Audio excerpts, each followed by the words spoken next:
بسم الله الرحمن الرحيم إنا لله وإنا إليه راجعون. صوماليا maanta waxaa ka baxay wiil qaali ah, jaranaal qaali ah,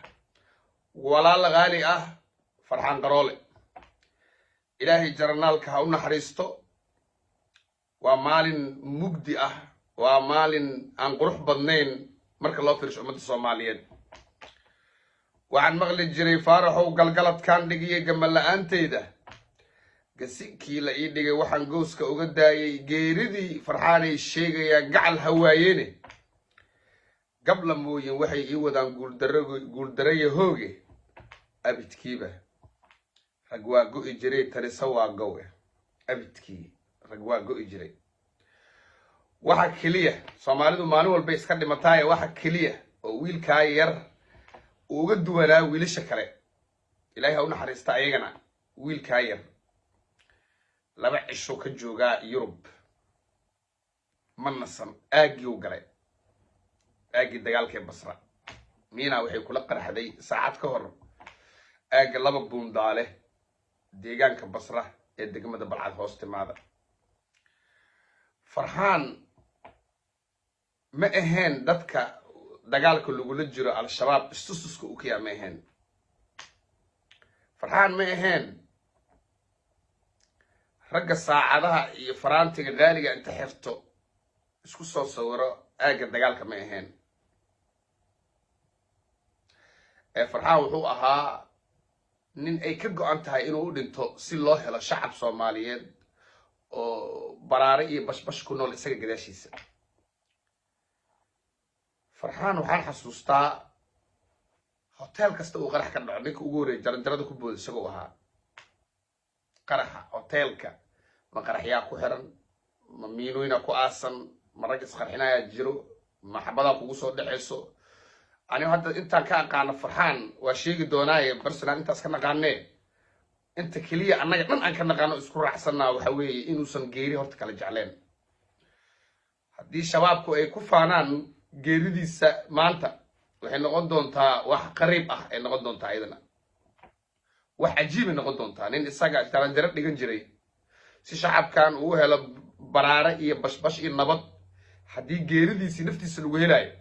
dadka geeridiisa ku faanayo waxay noqon doonaan kuwa aan geeri nolol midna kala aqoon noqon doonaan.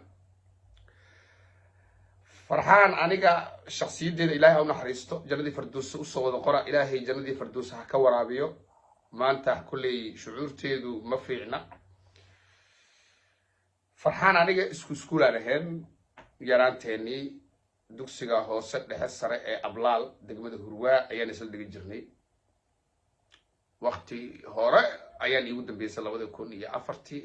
5 meelahaas. Farxaan hadda markaan xamar u laabtay oo ka qayb galay calay masaarka xafladda madaxweyne Xasan Sheekh Maxamuud ayaan ku arkay checkpointiga Xalane. wuxuuna ahaa qofka ugu dambeeya ee amar af Soomaali lagu hadlo qofka ugu dambeeya dhiibayo ahaa qof af Soomaali ku hadla amarka ugu dambeeya dhiibi lahaan u dhiibay. Farxaan aad baan isku aqoonsanay waa la salaanay ilaahay jannadii fardoos ka waraabiyo WhatsApp-keenu kala qorannay inkastoo aynan kulmino iska busy iska ahayn laakiin Farxaan waxyaabaha aan kaliya waxay tahay aan ku arka hadda yaraantiisii iska badaa hadda iyo intuu xilka hayay mas'uuliyiin badan oo Soomaaliyeed marqaati yihiin nin aad u ixtiraam badan ixtiraam xildhibaanada ixtiraam dadka shacabka ah ixtiraam nin magaciisa iyo habdhaqankiisa isku mid yihiin horta ma aha. magaciisa hadii la sheego waa magac saameyn leh magac sahlan ma aha laakiin habdhaqankiisa iyo mataqaanaa iyo dadka soo la dhaqmaayo dadka shacabka iyo mataqaanaa mas'uuliyiinta nin ay aad u jeceliin oo ahaa in xildhibaanada ay dhahaan haddii dhib arkaan xamar intaa joogay Farxaan nala waco nin cadaalad lagu tirsanaayo ahaa in aad u xishood badan oo akhlaaq badan buu ahaa. waa ogaa magaciisu magac meel dheer gaaraya magaca ninka raggan saasa loo baahan yaaba laakiin habdhaqanka inuu ka duwanaado magacaada iyo muuqaalkaaga wax fiican weeye. by the way jannadii fardoos Allah ka waraabiyo wax kale oo sheega ma aqaano inaad idinkan u soo duceysaan walaalkeen Farxaan waa naga hooseeya deegaankaas kulay qaraxa Farxaan lagula eegtana ma ahayn qarax la qorsheeyay oo target isagu ku ahay qarax meesha ka dhacawaay kulay raggan niiso maalin walba basra tagaan oo soo laabtaan waxay anigu basra ifrad el qabto waa ku daalay wiilashiyaan nagala halaagin wiilashiyaan laga halaagin niisa ragga sheegto inta maalin meel tagaan soo sawiraan soo laabanaya maalin walba basra 100 jeer la qabtaa 100 jeer فرحان iyo wiilasha kale hadda lamida farxaan baxay la halaagin yaan la halaagin inta meedi iyo sawir iyo balaayo laga raadinayo basra ciidamada niis qabtay waa soo laabtay basra subax bisho basra ma la qabtaa yaan wiilasha inta ku dhiiradaan deegaanka inta waa xor inta la isdho ay wiilasha ku dhiiradaan wiilasha laga halaagin wiilasha yaan laga laaynin iyo wiilasha la dhamaynin meel la hubo oo xaqiiqa oo farxaan inna xamaade inna xamaba ahaynba laakiin wiilasha isaga lamid ah yaan laga mataqaan